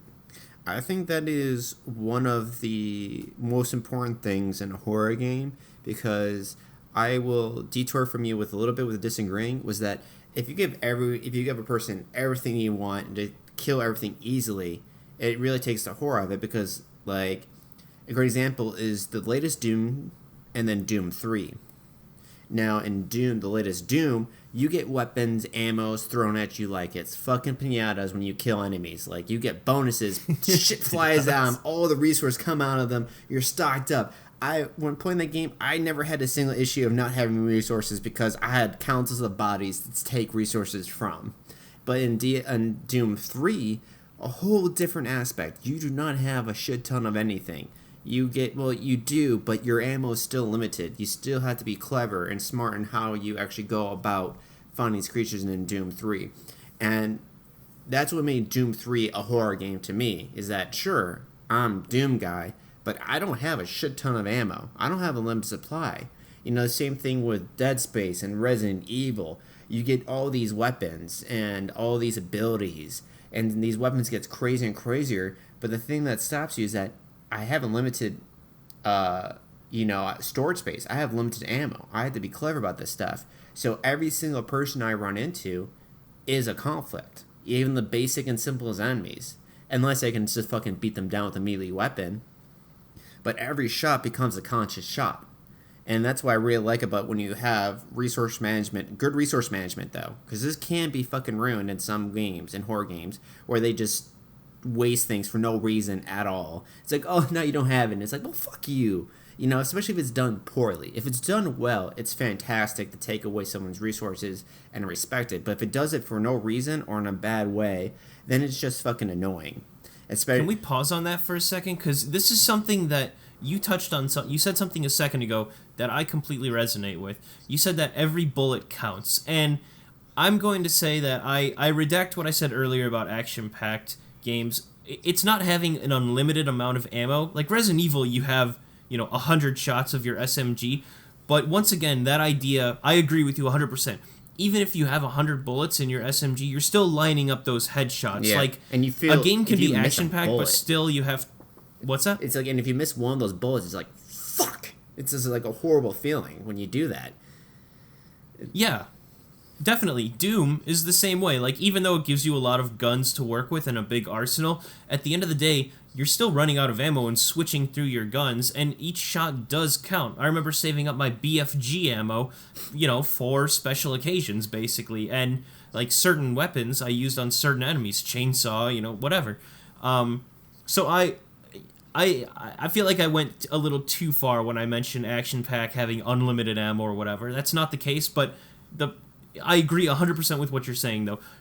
You can have more ammo, you can have less ammo, but they still have to make it feel like every shot counts. That's a better way to put it. And so and I feel like the good ones know how much ammo to give you and like how you get the ammo, rewarding you to look, in the research management, it gives you a reason to look in areas that you don't need to go into. It's like, oh, I don't need, like in Resident Evil 7, I don't need to go into that room, but that room might have an extra shotgun shell in there for me. And that one shotgun shell is going to be a nice thing to fucking have. But that means I have to go in a room that I didn't need to go into. So it's like, well, what the fuck's going to be in there? Why is this room here? What's going to be on the other side of the door? And, like, that's what resource management, a good set, adds to a game. And it comes to, if it gives you everything you want without any issues, there's no reason to explore. There's no reason to be worried about the next thing, But once again, not just being redundant. I think, like you said, I nailed it when I said, like, you had to have the feeling that every bullet still needs to count. And, like, I had that same feeling, like you said, like, when you have, like, an Uzi. When I got later in Resident Evil 7, I got a fucking machine gun and I had 100 rounds with it. But I was still fucking cautious. And after every single time I missed a bullet with the machine gun, I felt like, well, fuck. And trying to be accurate with machine gun is not that easy, especially in a horror game. It's like you switch it, you don't go fucking crazy. You go to fucking like it's a semi-automatic, you're just pulling a trigger at a time. Yeah, even if you think that you've got a lot of ammunition in a gun in Resident Evil or in any other horror game, think about how you use that gun in comparison to a game like Call of Duty. If someone runs across your screen, you just like you are hip firing half the time in Call of Duty. That never happens in a horror game. You double check in Resident Evil or horror games. You don't just go shooting right away. You pause and you're like, do I need to shoot right now? Should I shoot? Should I run? Should I hide? And then and with good resource management, it should put you in that perfect point where it's not a frustration. You're not frustrated, because anytime you get frustrated in a horror game, it takes you out of the horror aspect. It's no longer scary when you start getting frustrated. It should always keep you in that point of concern, and it should always be like, well, these resources were spent because of me. I wasn't ripped off when I use these resources. I use these resources for a reason, and if they're wasted, I wasted them. The game didn't make me waste them and all that stuff. And it's a hard balance to get, and you can never nail it just right. It's just one of those Mike, things. that is freaking poetic, man. Thank you. Yeah, you're right. Everything that you just said, I want to re-listen to that. I like that. If the game is frustrating, then that is when it stops being fun. But you have to be concerned. Dude. It's going to lead. Good, it's man. a good thing I lay that because it's going to lead to my number one too as well, which is why I really want to lay that out. And I'm glad that you agree with me on that one because it really helps. So was my first one. But yeah, that was good. But yeah, that's my Good number phrasing. 2 is resource management. What's your number 2? So, my number 2, and this is kind of like a no shit Sherlock moment here, but my number 2 is graphic imagery. So Yes. I think if I'm ever gonna play a horror game, basically, like if it's gonna be gore or grotesque or something, it just has to have graphic imagery. It is not a horror game unless there is something that is literally like making your spine tingle.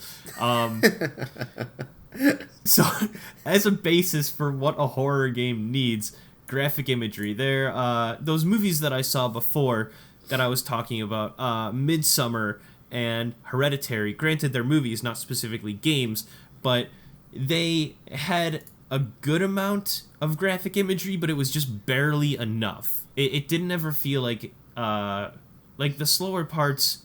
It only did a close up on certain things every once in a while that I was like, oh, that's disgusting. But it hardly ever got to that point that was like a good amount of graphic imagery. And that's why I gave those somewhat lower scores than what they probably should have received in my eyes. But a good basis of a horror game always needs graphic imagery. Whether that is a ton of blood everywhere, if you're playing Doom 2016 where you're, walking through a lake of blood and there's huge monster bones and skull and everything like around you and you're killing guys in the blood and smashing their brains out. If it is Diablo where, Diablo 2 is... I would say it's more of an action horror game, but all the imagery in Diablo 2 is insane. It's like gothic architecture, and the first boss you fight is this like titty spider woman who's just like slapping the shit out of you. Like, when you first see that shit, like, it is alarming, and the game wouldn't... Like, that game, a lot of people probably think about and be like, that's not a horror game. But the point is that the graphic imagery makes it a horror game. There is all that blood and everything, but in terms of how the game feels and plays, no, it's not a horror game. But it's how it looks that makes it a horror game. So that's why graphic imagery is so important. Killing Floor and Nazi zombies. Killing Floor and Nazi zombies. It would just be a fucking wave survival game if they didn't have zombies trying to eat your brains, or if they didn't have, in Killing Floor, guys with like fucking barbed wire wrapped around them and people crawling on their arms and legs upside down, like coming at you and stuff. That game nails it. That game is all about graphic imagery, and I think a great example of that too is the Silent Hill HD remake. Did you ever hear about that? I heard it was shit. Yeah, because they got rid of the fog completely. There was like no fog in the game. You can see on fucking forever. So there was no because in the original Silent Hill, everything around was super foggy. You could barely see anything distance from a character. But in the HD remake, there was no fog at all. There was nothing. So you can see on forever. You can see all the enemies clearly and everything, destroying the whole ambience of the whole game. It was pretty funny to see. You should watch clip. You should see comparisons of the game and all that stuff. It's pretty funny. Yeah. So once again, we get closer and closer down the rabbit hole of what games can I see that if a game is going to be horror, how many games rely on this? Number 3 was story driven. How many horror games can survive without a story? There are a few, but generally story is a very strong thing, but sometimes there are a few games that are horror that aren't exactly story driven. How many games are horror that don't have any graphic imagery? I can probably only think of one right now, which is called Gone Home, which is basically a walking simulator. You show up at your house and something has happened, and there's no gore, there's no nothing, and nothing scary happens, no nothing, but it's just the lights in your house are all off. It's eerie, exactly. So maybe even that has slight graphic imagery, but otherwise if you just look at it as a blank slate, it is just an empty house. And that is the only example I can think of a game that I would technically consider horror that has zero graphic imagery. Or at least it has very slight graphic imagery where it's more like atmospheric imagery, I guess, or it's more atmospheric than graphic, is probably the better way to put it. But otherwise, as we go down this list, less and less horror games survive without these mechanics, in my eyes. If a game doesn't have, story driven, or if a game doesn't have graphic imagery, then it makes it less of a horror game in my eyes. And so number one, once again, kind of re-establishes that as well. But Mike, before we get to mine, what is your number one? I'm very excited. My number one is a good AI system. Because like I said before with resource management, if I feel like I can take advantage of an AI system, of a computer program, all that stuff, like, I know I can trick an enemy to do something stupid, or if an enemy does do something stupid in a game, it's no longer scary. If you have a glitched, like, enemy unit that's just walking in circles or bumps into a wall or gets caught on something, it's no longer scary. And then you start to learn how to use that to your advantage. You start to learn how to break the game. And if that starts happening, it's not a good... It's going to just take you out of it. It's just as much as if you get frustrated. And I think a great example of this is I used to play a game called Condemned, where you're a detective and you're in this city. I forgot what city you're in, but it's like you're dealing with people going fucking insane. You're drug addicts, just robbers, all just random thugs. But vagabonds. Vagabonds. They're your basic enemies that you just fight and condemn. But what makes it fucking terrifying is that they come at you, they hit at you, you defend, you strike them, and they just fucking run away. They learn how to hide. They know when to, like, leave and come back. They know when to fucking just jump out. Then, if they're hiding behind a pillar, they'll jump out and fucking smack at you. And it's so well put together that I'm no longer trying to think of, like, all right, how is this program working? How are they doing this? How are they doing that? It's like, where the fuck is this thug at? Where is this druggie at? I'm no longer, it really puts you more in the game when it's more solid. And it's the main reason why I can't play Alien, what is that? Isolation. That xenomorph learns from you. It is stalking you.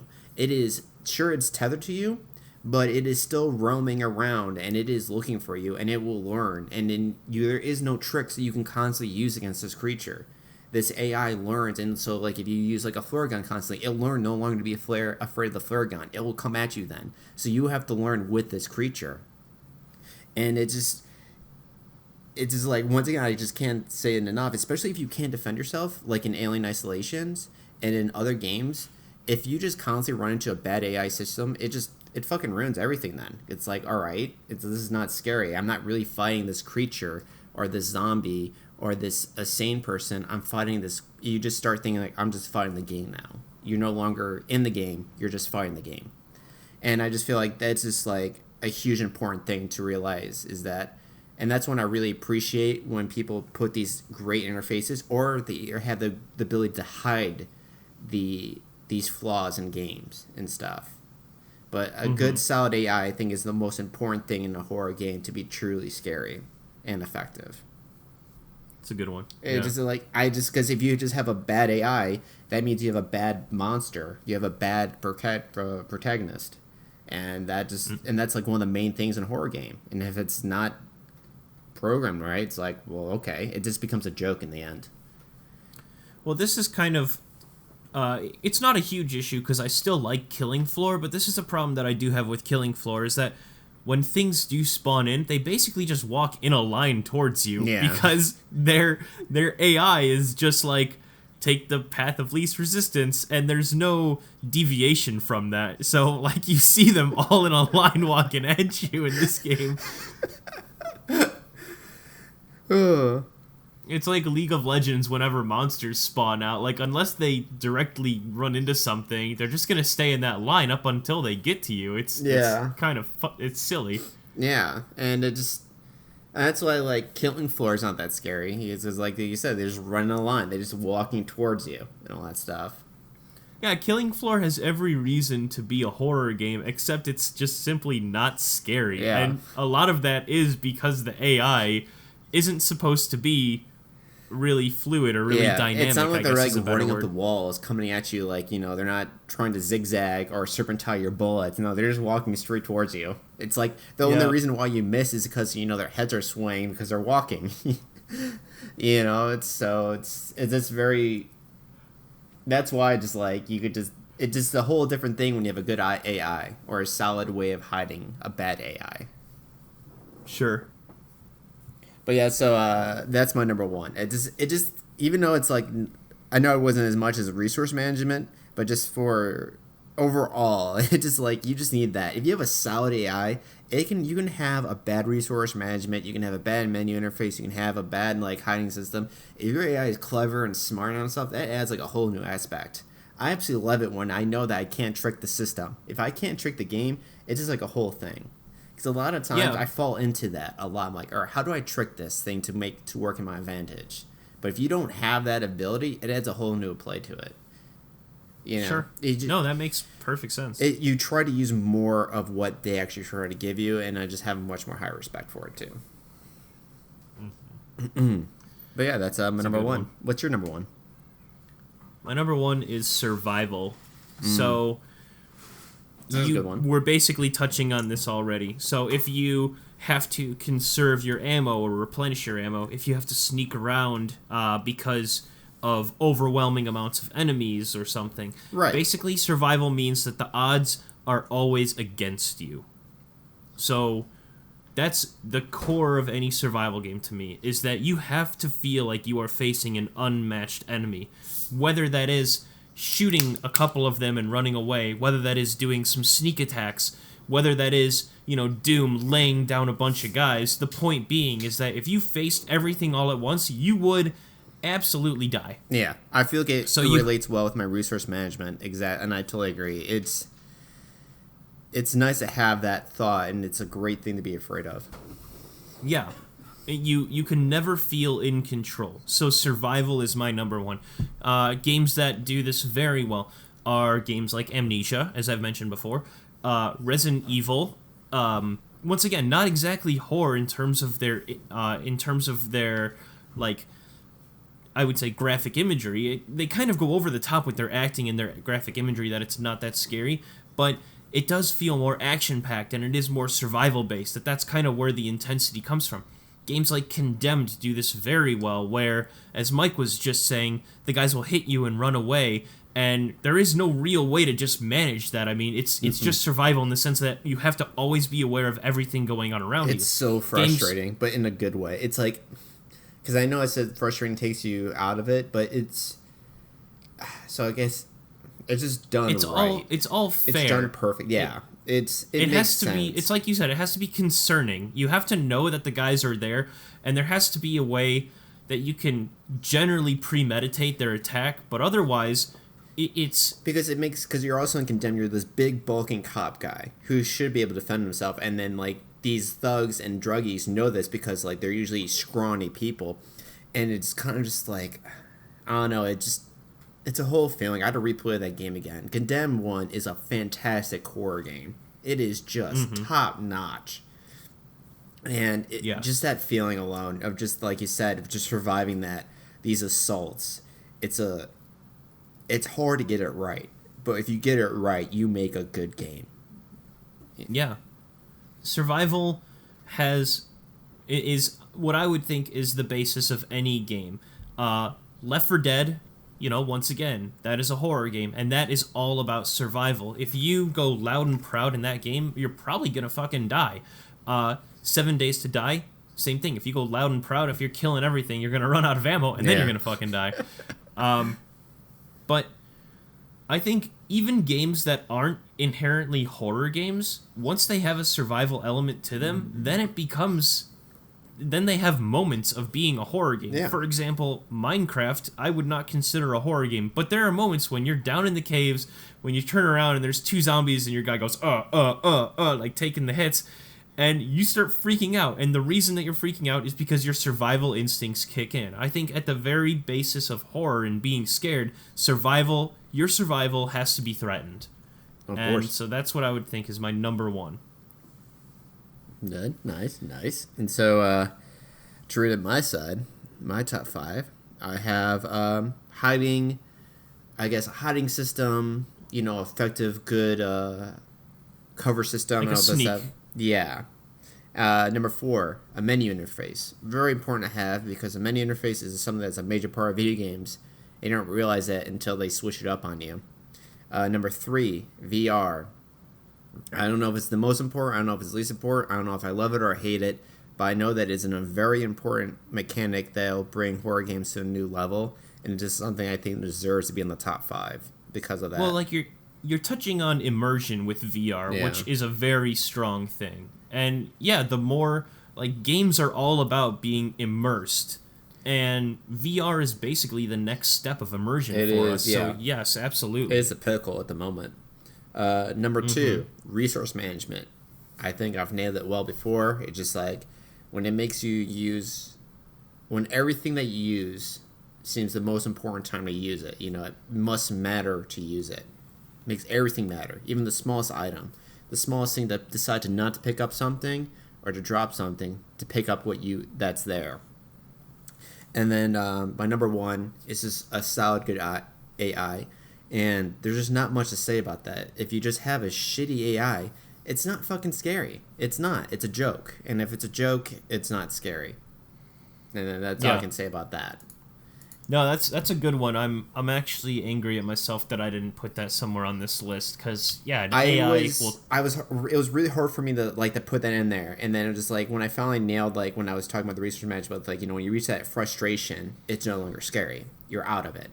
You're out of the system, and just that's when I was more happy with so. Because trust me, it was hard for me to think about making that actually a mechanic. To say it's like well no duh. Of course you want good AI, but for a good horror game, you do need a good solid AI. Mm-hmm.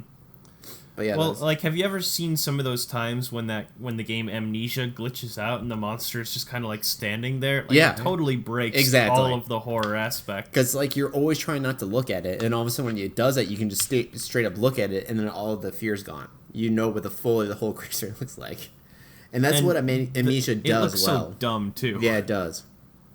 Because when I play the game, your main goal is to never look at it. You know it's there, but if you look at it, you lose health. The game was very clever in having that mechanic in that system, because then you can never fully understand what's chasing you in the end. Because when you actually see a picture of it, it's like, oh, that's just silly. Yeah. It's just, and Amnesia did a fantastic job. It did it deserves to be a highly rated game for what it's done. All that stuff. Mm-hmm. But yeah, so that's my list. Ben, what was your list over again? So number 5 was action-packed games. I think action is a very strong tool with horror. I do appreciate games that have, as I said with my number 1, I think that the action needs to be mediated, having survival. You can't just be going gung-ho all the time, but I think it's okay for you to have a bunch of bullets or you to have a bunch of weapons, as long as the enemies still make you feel inferior to them, or it still has to be used in a way that you're gonna blow through a ton of bullets and basically you're not gonna feel like a god still. Yeah. So I think action pack can still be very important in a game. Number 4 are mazes, which it's more of just how the map is set up, I really hate in horror games when they have puzzles. I think that puzzles are great in horror games, but I can't think of a single game that has a good puzzle in it. I was making my list when you said that you had puzzles. You said you suggest puzzle, and I was thinking to myself, I was like, that's a good idea. But then after I was thinking more of it, I'm the same boat with you. I'm like, I don't think puzzles are the best thing in a horror game. In some cases. I don't know. Well, all that I'm getting at is I think puzzles and horror go together well, but I can't for the life of me think of a good example. Silent Hill 2, as much credit as we give that game, had the freaking worst puzzle system I've ever seen. Resident Evil does a good job with puzzles and about using, because it has a ways to combine items. I think once you play Resident Evil 7, because it uses puzzles not to continue the story, it uses puzzles to give you bonus items. And I think that's when it was used effectively, but that's the only time I've seen it used effectively so far, is in Resident Evil games. Amnesia did decent puzzles, but I remember some of them were still kind of bullshit. But anyway, so a maze is just kind of a bigger, large-scale puzzle for horror. It puts you in a spot where you are doing a lot of returning to previous spots and getting lost and wandering. Like, if the goal is to survive, then a maze is kind of perfect in comparison to a traditional puzzle. Number 3 is the story, so a story-driven game, or a game with a good story.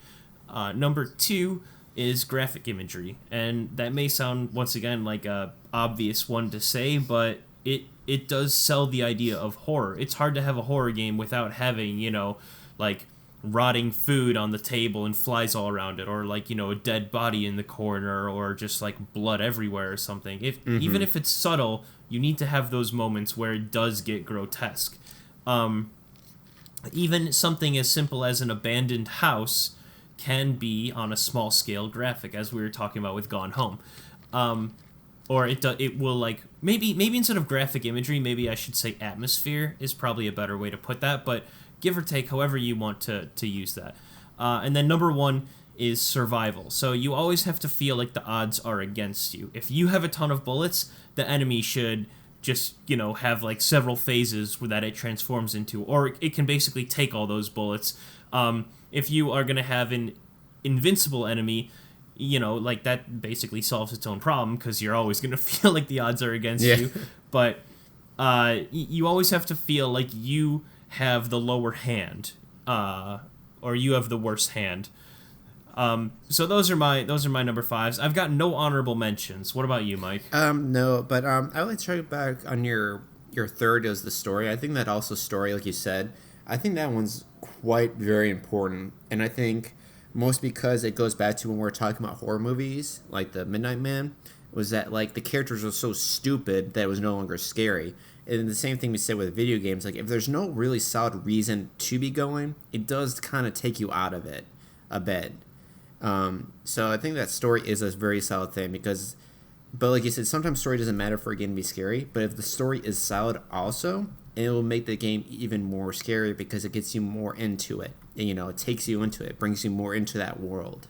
So yeah, I think, story is a very solid, and that was a good one to have on the list.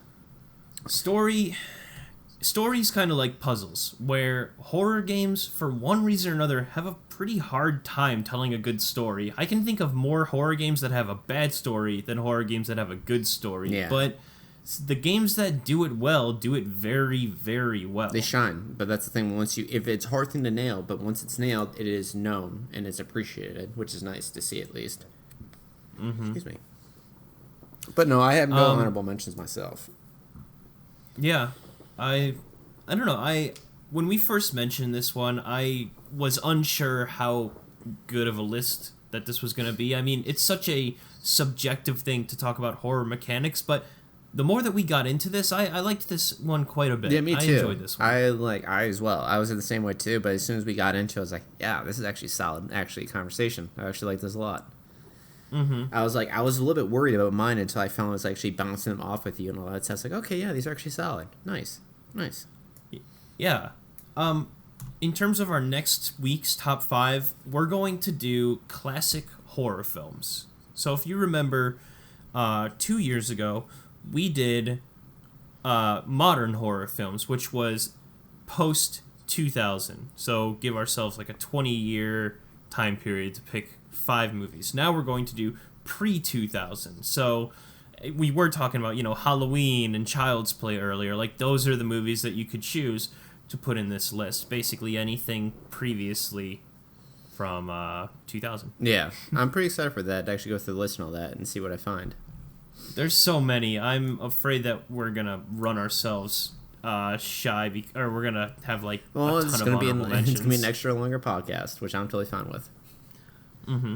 But other than that, Mike, I don't have much else to talk about here. No, neither do I. So this might be one of our shorter episodes. It's been a while. Lately, we've been shooting off like 2 hours and like 30 or 20 minutes. Now, like, this one's ending like at the 2 hour mark. It's a rarity. Yeah, we might even hit sub 2 hours here. Games I'm gonna be playing this week, probably some more Terraria. Yeah, I just downloaded Metro Exodus. I kept saying I was going to play Dead Space as my horror game for Halloween, but now that I got this Xbox Games Pass, I'm going to do Metro Exodus instead. I think that those games are traditionally pretty fucking good horror games. And I also want to take advantage of the 1 month that I have for this pass. If I like it, I'll keep going with this subscription. But I think you gotta definitely take make advantage hay while of the it sun's too. shining. Yeah, I don't blame you one bit. I'm gonna be playing Terry as well. I keep on saying I'm going to finish it. I should finish it. Resident Evil 7, and It's been like 2 months. I know it just I beat the game technically, and I kind of ran into a bullshit moment where it's getting frustrating. And once again, when you reach this moment, it takes you out of the game, like I said, and so it's just really frustrating and annoying. And but Just walk away, dude. Pick up God of War or something. I should. Don't force yourself to play a game. Get back to it next year. Yeah, I should get that back next year. I don't know. It's I'm a completionist too. I've been doing pretty good by finishing games I pick up, and so like I shouldn't have started the hard mode. I should not have started that hard mode, but I did. Now it's gonna be killing me if I don't. But yeah, but definitely Terraria. But it's kind of up to grabs though for me with the games else I'm gonna be playing as well. But I'm gonna be definitely watching a bunch of movies for sure. Yep, I agree with you there. I now that you mentioned The Conjuring, that's been a annual thing for me that I watch The Conjuring at least once every year. Other than that, I also downloaded the new Us movie. I downloaded a movie called The Witch. These are all just recommended movies that I've seen lately. The Witch. I've been thinking about it. It's on my thing. It's on Netflix or I think Prime or something. But I've been wanting to watch it, but I just haven't pulled the trigger. And then also the original Texas Chainsaw Massacre. So those are the next 3 horror movies I want to see. I could not watch those ones. Those are the ones that kind of passed the gore for me. Well, we'll see. I honestly don't know much about it, so maybe it'll be for me. But on that note, then I think we should we'll talk to you guys next week. Yeah. Have a good one. Bye.